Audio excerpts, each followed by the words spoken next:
Okay, hi, my name is Jeffrey Weiss of Catholic Peace Ministry, and thank you all for being here. Robert came to us from Champaign, Illinois. He formed Just Foreign Policy in 2006. He's a regular contributor to Huffington Post, Truth Out, a regular contributor to public radio. He's had several appearances on Al Jazeera. Last October, only a few months ago, he went to Pakistan with Code Pink, where they were able to meet with Pakistanis and many people who are sort of on the front lines of the United States war machine, in particular the use of drones. Without further ado, Robert Naiman. Around activism, we always have at least two tasks. One task is to explain to people that there's a problem. And the second task is to make a convincing case that we could do something about it. Because otherwise, what's the point? You know, are we doing classical music appreciation? Is it intellectual edification we're after? Or is it social transformation and more justice in the world? I submit that it's social transformation and more justice. Okay? So what I'm going to try and do tonight is not just convince you that the drone strike policy is bad. That would be a kind of easy sell in this room. But to convince you that we could do something about it. And I hope that all of you will leave this room feeling trained, feeling equipped to convince other people, more equipped. Some of you are already active on this issue, but more equipped to convince others not only that there's a problem, but that we could do something about it. And this leads, I think, to kind of strategic question of where should we focus? There's all kind of problems with this policy. One could go on for hours talking about the different problems of this policy. But I think we can discern particular areas where this policy is particularly egregious, particularly vulnerable, politically vulnerable, and where we have the best prospects for recruiting more Americans to our side, more members of the public, more members of the media, more members of Congress, to make this policy more controversial and to put the administration under pressure for change. First of all, there's a 7-minute video by Robert Greenwald. Many of you know Robert Greenwald is an American film documentarian. He made Walmart, The High Cost of Low Price. He made Outfoxed. He has a foundation called Brave New Foundation. And he makes short videos about various topics, especially war and the military budget. And in the last months, about the drone strike policy. He, like me, went to Pakistan, not same trip, talked to some of the same people, and interviewed critics of the policy. And in particular, last fall, just before we went to Pakistan, a new report came out, Living Under Drones. How many people know about this report? Okay, so it's on the web. They released it on the web, livingunderdrones.org. And if you go to the website, when they released the report, they released this video that Robert Greenwald did. It's a 7-minute video where he interviews the authors of the report and also interviews survivors of the drone strikes in Pakistan. And I think this is a tremendously powerful tool because in general public opinion, we still face the fact that many Americans don't even realize that we have a serious problem with this policy, serious ethical, legal, political problems with this policy. And like in a 12-step program, the first step is to acknowledge that you have a problem. And many Americans have not made it to step 1 yet, including people who see themselves as liberals, the people who care about people in other countries, are not yet aware that we have a serious problem. CIA in Pakistan has conducted so-called secondary strikes. How many people know what secondary strikes are? Okay, good. So The secondary strike is where they hit the same target twice. They hit a target, which they've chosen however they choose targets, human intelligence, signals intelligence, and then they wait till other people gather at the site of the strike, including civilian rescuers. And then they hit the same target again. This is called a secondary strike. Some people call it a double tap, which is what counterterrorism officials call it when enemy terrorists do it. You know, a bomb goes off in a cafe, police, rescue people come, another bomb goes off. That's called a double tap when terrorists do it. When the CIA does it, it's called a secondary strike. So this is a really egregious thing because in international law, there's a right to rescue. And in international law, in a war, which our government claims this is a war, that's a contested claim, but in a war, even putting that to the side, assume that it's a war. Even in a war, there are rules. Even in a war, there is international law. Even in a war, you can't kill everybody you want. You're supposed to distinguish between combatants and civilians. That's a basic feature of the law of war. And the UN Special Rapporteur for Extrajudicial Executions is on the record saying, if the United States is doing this, it's a war crime. So I submit, you know, there's lots of debate about, well, is this a legal war? It was authorized by Congress. We're in a new world because of the global war on terror, or whatever you want to call it now, that phrase is no longer politically correct, but we have the same policy without the phrase. Regardless of all that debate, even if it's a legal war, secondary strikes are a war crime. So I don't think you can know the fact, I don't think you can be a fair-minded person and know the fact that independent reporting says the CIA has conducted secondary strikes in Pakistan and hit civilian rescuers and not acknowledge that we have a serious problem. The U.S. government has never been called to account for this. And I would like U.S. officials in Washington to have to answer these charges that have been reported repeatedly in mainstream media, in The Independent, in Britain, in New York Times. Let them answer this on the record. And the United Nations is currently investigating the U.S. drone strike policy, and this is one of the things that they're investigating, the reports of secondary strike.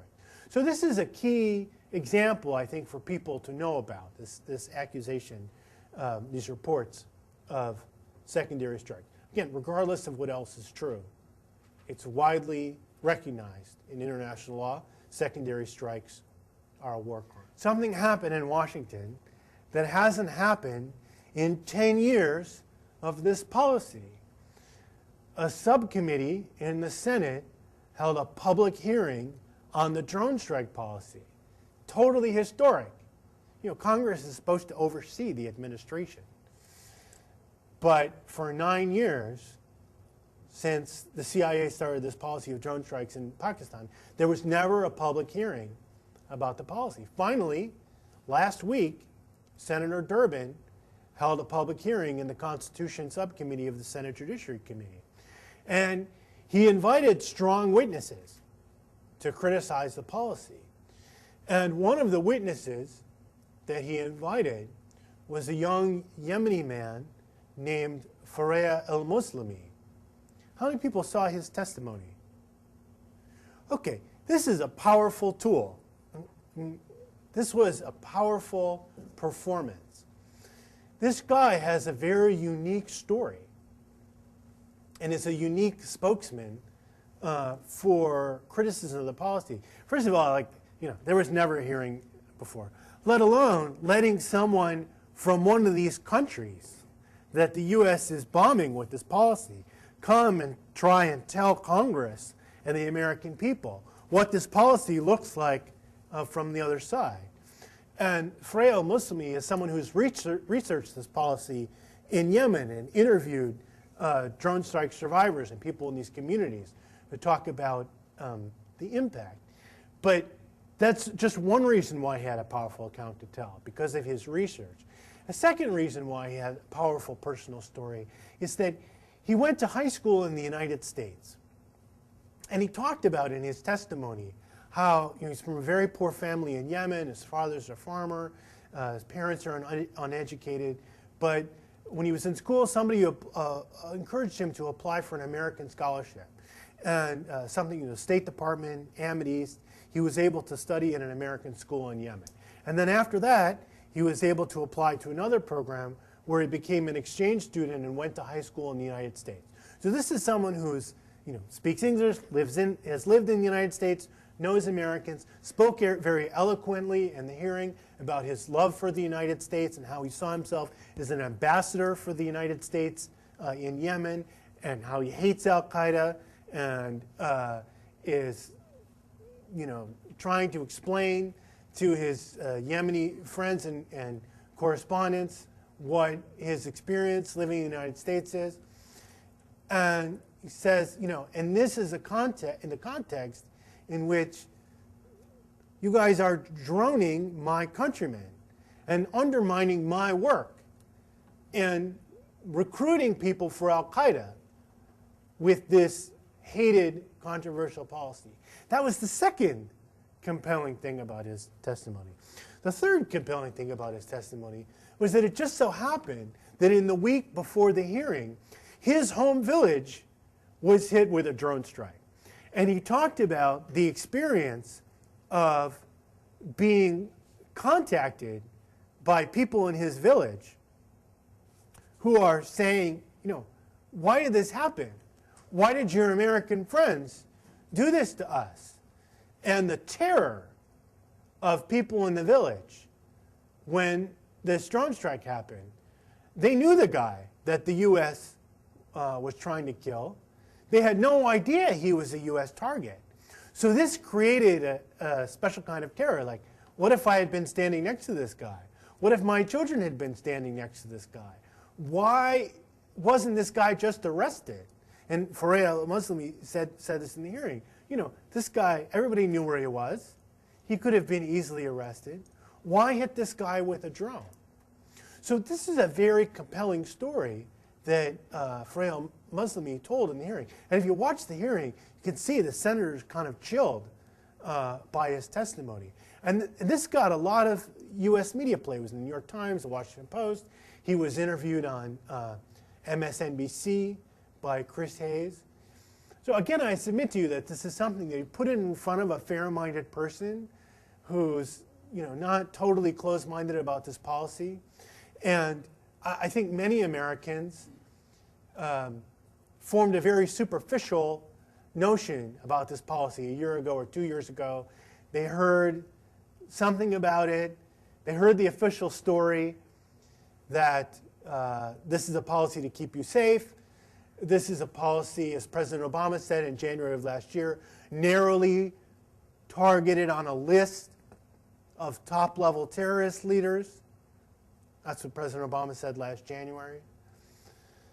In April, John Brennan said, let me assure you, civilian casualties have been extremely rare.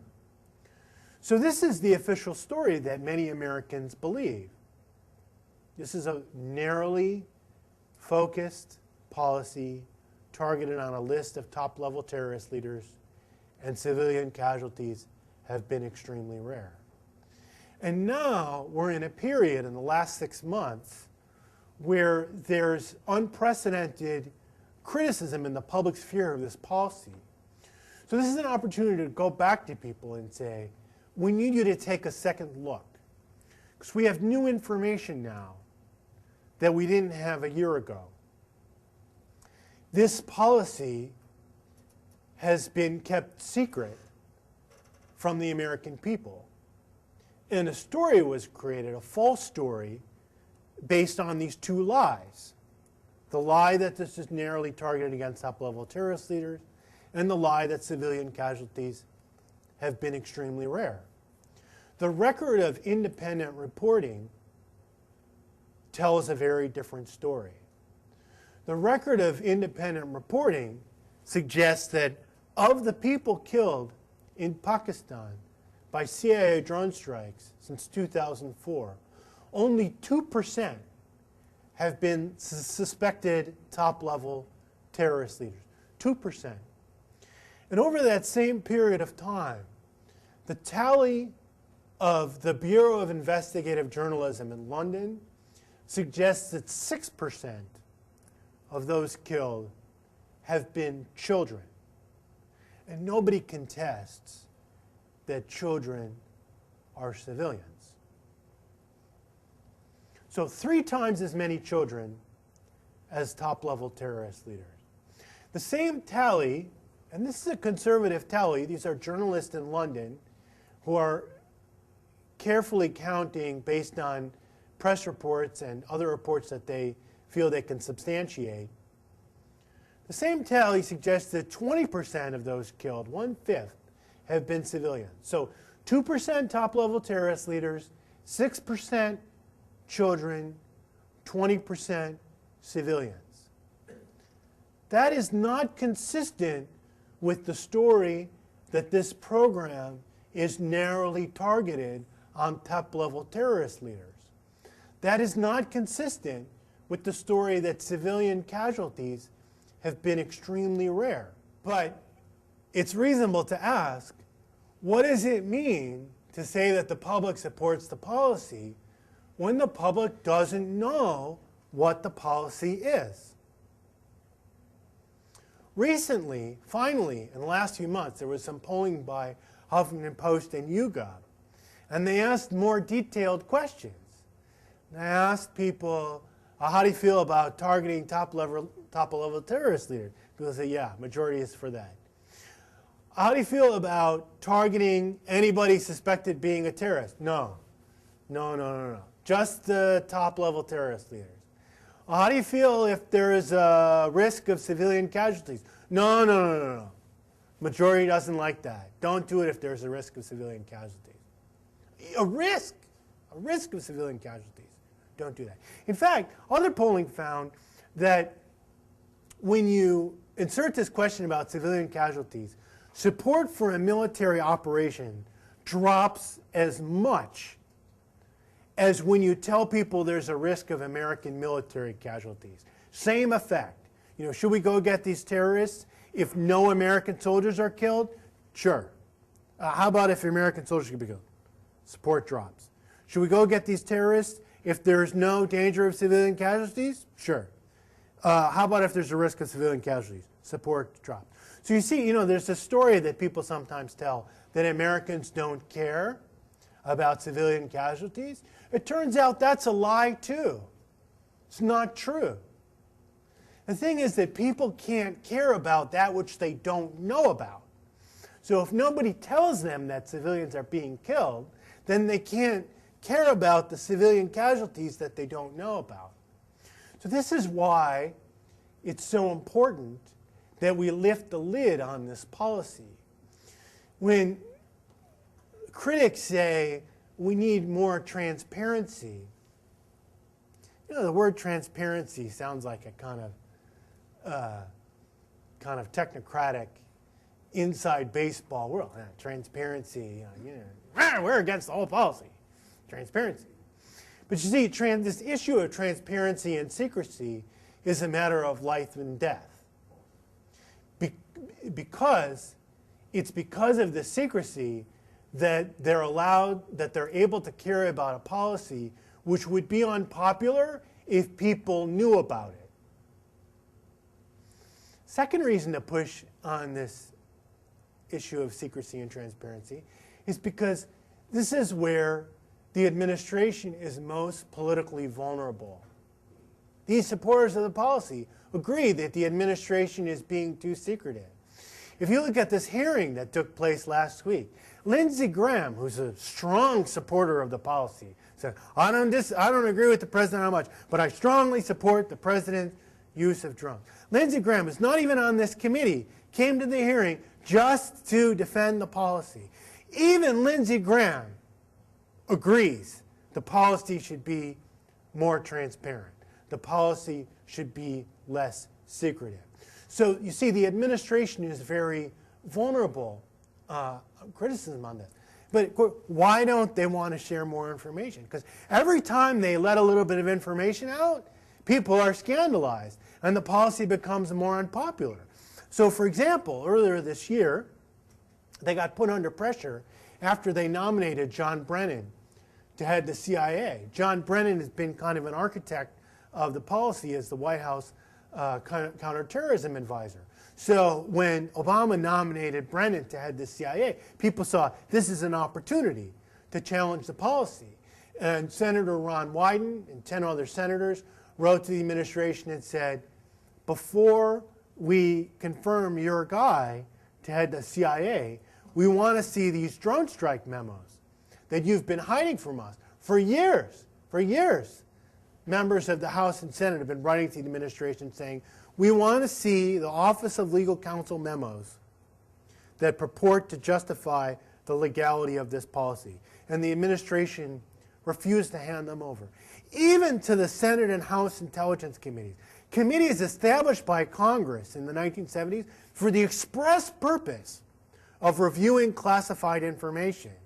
Even these committees were not allowed to see the memos that purport to justify the policy, which, in a sense, are the policy. Because if you don't, it's the memos that tell you what the administration, what the legal authority that they're claiming, what the boundary of the policy is. So if you don't have the memos, you don't know what the policy is. And so you can't do oversight. Because how can you do oversight of a policy if you don't even know what the policy is? So at long last, Brennan is nominated to head the CIA. 11 senators write the administration and say, we want to see these memos. And hinted that, you know, maybe your guy won't get confirmed if we don't see these memos before the hearing. So finally, the administration decided under pressure, key lesson, pressure works, not pressure doesn't work. Just writing a letter, that didn't work. But when there was a threat, then the administration started to move. So the administration thought, well, let's throw them a bone. So they leaked this white paper. This white paper was an unclassified document that had been previously shared with some in Congress. There was a summary, an unclassified summary of some of the information in the drone strike memos about targeting Americans. And they thought, well, maybe this, you know, will appease them. Appease the critics a little bit. We gave some information. Well, what happened instead? What happened was an explosion because people read the memo. 16 pages showing that the administration was wiping its butt with international law, including explaining that, according to the administration, the traditional concept of imminent threat is no longer relevant in this case.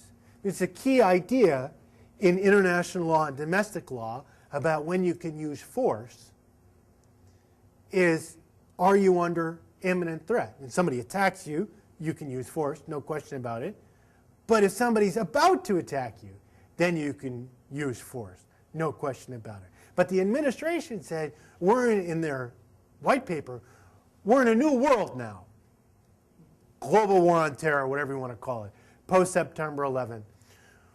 We don't need to know, we don't need to have specific intelligence that these particular people have attacked the United States, are about to attack the United States, plan to attack the United States. It's enough for us to know, or think we know, that they're members of Al-Qaeda or of an associated force to Al-Qaeda. And if that's true, we think they're members of this associated force, then that's enough. Because even if they're not planning to attack the United States now, we can assume that they will attack the United States in the future when they get the chance. And we can't afford to wait while danger gathers. Now, the melody of these words should sound familiar, because this was exactly the argument that Bush and Cheney and their people gave in 2002 for a preemptive strike against Iraq. We can't wait while danger gathers. Don't let the smoking gun be a mushroom cloud. That's what the administration is saying in this white paper. We can do a preemptive strike without evidence that we are about to be attacked. So when people saw this in black and white in this 16-page memo, a lot of people freaked, including a lot of Republicans. And Senator Mike Lee, I was in the hearing in Washington when Eric Holder, who's our Attorney General, was testifying before the Senate Judiciary Committee in a regular oversight hearing of the Justice Department, but it happened to take place in the context of this debate, which had suddenly broke out about administration policy because of the Brennan confirmation hearing and the release of the white paper. So Senator Mike Lee, Republican, asked Attorney General Holder about the white paper. And he said, I'm very concerned by what it says in this white paper about imminent threat and how you're claiming the legal authority off of any battlefield to attack someone about whom you have no evidence that they've attacked the United States. You have no evidence that they are about to attack the United States. You have no evidence that they're planning to attack the United States. I'm very concerned about what you're saying about imminent threat. And Attorney General Holder said, well, you can't understand this white paper in isolation. You have to read it to understand the white paper. You have to read it in conjunction with the underlying legal advice on which it's based. By which he meant the Office of Legal Counsel memos that the administration refuses to disclose to Congress. The very documents that the administration refused to hand over, which finally in the last few months, under threat and pressure, now they have shared some of the documents with the intelligence committees, some of the documents with the Judiciary Committee, but so far only the memos concerning the targeting of Americans, not the memos concerning the targeting of other people outside of traditional battlefields in Pakistan, Yemen, and Somalia.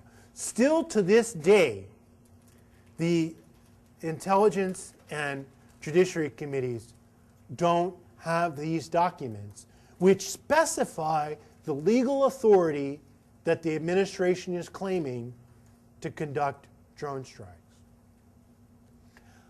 I think this is incredibly telling about where we stand with respect to this policy. We claim that we live in a democracy. This policy is the facts, the details, the actuality of this policy are being kept secret from the American people, the American media, and members of Congress. Your members of Congress are being kept in the dark about this policy. Your guy Grassley is the ranking member on the Senate Judiciary Committee. We were just talking about this at dinner. You know, what can you do with Grassley? Well, what you can do with Grassley is say, you know, what are you doing? The administration is hiding this information from you. What are you going to do about that? So it's one thing to say, you know, people say, oh, you know, we're very happy. We got this contract. The drones are coming to Iowa. That means jobs. I'm asking you to put a different question on the table. How do you feel about a secret and unaccountable war where we're not even allowed to know basic details about the policy? How do you feel about a Congress that's asleep and isn't doing minimal oversight and pressing the administration to release these documents? Senator Leahy, who's the chair of the Senate Judiciary Committee, publicly threatened to issue a subpoena for the drone strike documents. but he hasn't followed through on the threat. So my question for Senator Grassley would be, do you support a subpoena for the drone strike documents if the administration won't hand them over? And try to get him to answer this question on the record and say the word subpoena publicly. Let the word subpoena come out of his mouth. Let the press in Iowa report that Senator Grassley said the word subpoena, that the Judiciary Committee should subpoena these documents. Because that's a key marker that everybody is looking for. People in the press are looking for, like, how serious is Congress? Okay, you made a little noise around Brennan, Rand Paul. How serious are you on your follow-through? Are you just kind of waiting till the dust settles and you go back to doing nothing and ignoring it?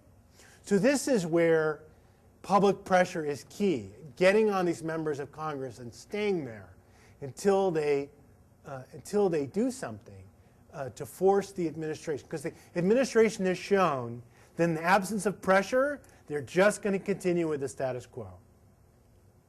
So the question is Congress going to put pressure on the administration? And the thing that's going to answer that are members of the public putting pressure on Congress. So when we were at the rally this morning, I said, I'm delighted that we're here protesting outside this base because we need to get the message out about what these drones mean. And this is not just another business, just not another jobs. What these drones stand for is killing innocent people in other countries. But we also need to demonstrate at congressional offices. I mean, inside, meet with them, talk to them, call them, email them, demonstrate outside their offices if they don't move. Get in the press. Get in the press with a demonstration saying, if you meet with Grassley and he refuses to move, he refuses to say the word subpoena, then have a demonstration and say, we're holding Senator Grassley accountable. We're holding Senator Harkin accountable. We're holding the representatives from Iowa accountable because it's because of them. It's because of their silence, sitting on their hands, covering their eyes, that we have this policy that the administration is doing. We have this fight about the issue of civilian casualties. Administration, when they say anything at all, it's not on the record mostly. Some administration officials say, civilian casualties, extremely rare.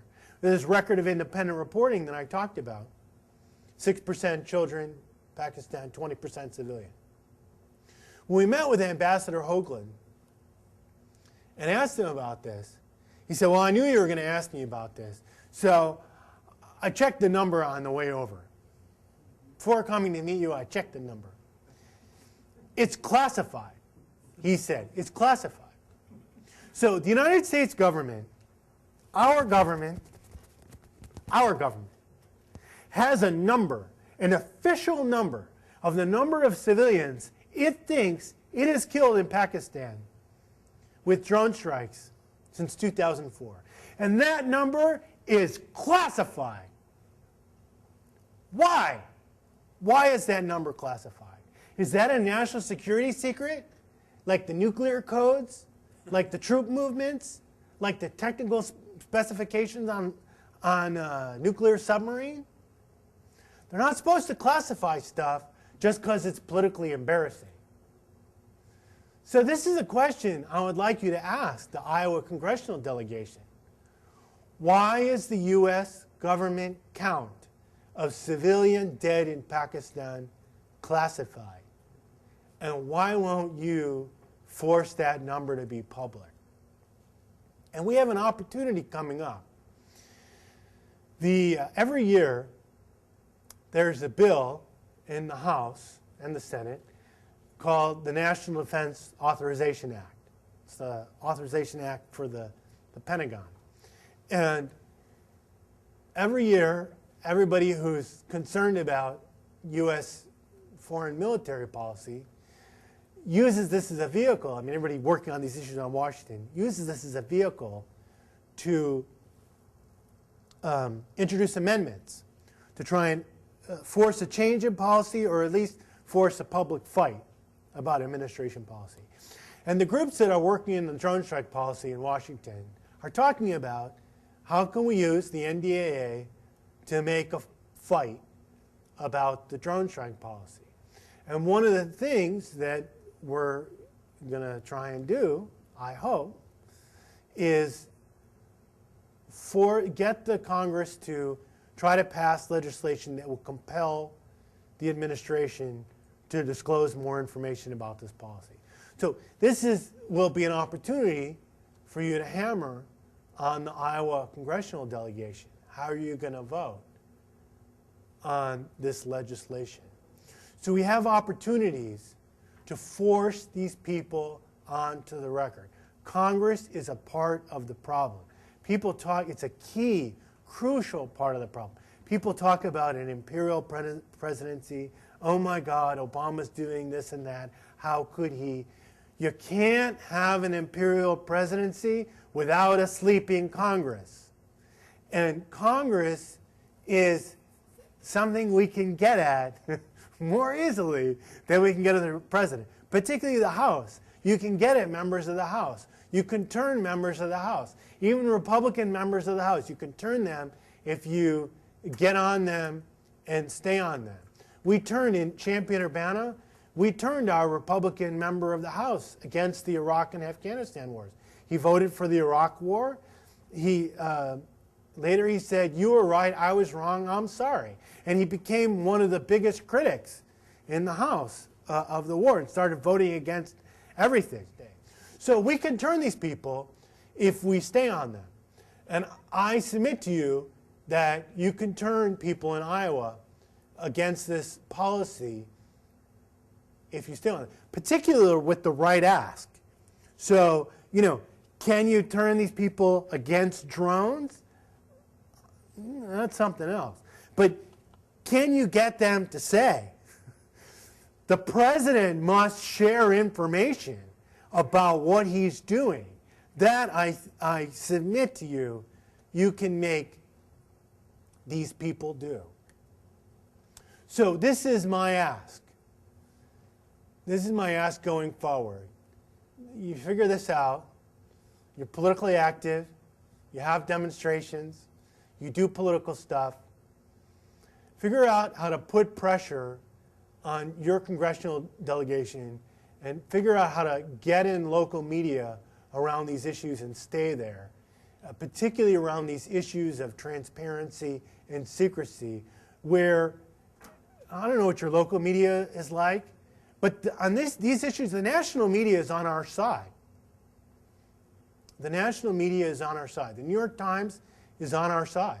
The New York Times, since 2010, has, together with the ACLU, been suing the Obama administration in federal court under the Freedom of Information Act to release these same drone strike memos. So they have the same position as we do on this issue. And my experience in talking to local media in the different places that I've given talks is that they're very sympathetic. You know, they smell a rat with the fact that the administration is hiding information. So my pitch, let's press the adversary where the adversary is weak.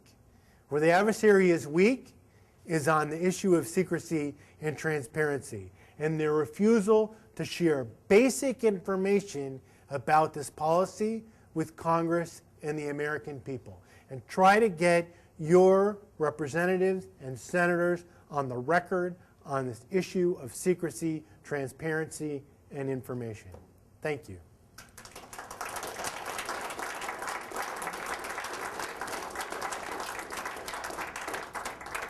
Okay, I just want to do a couple of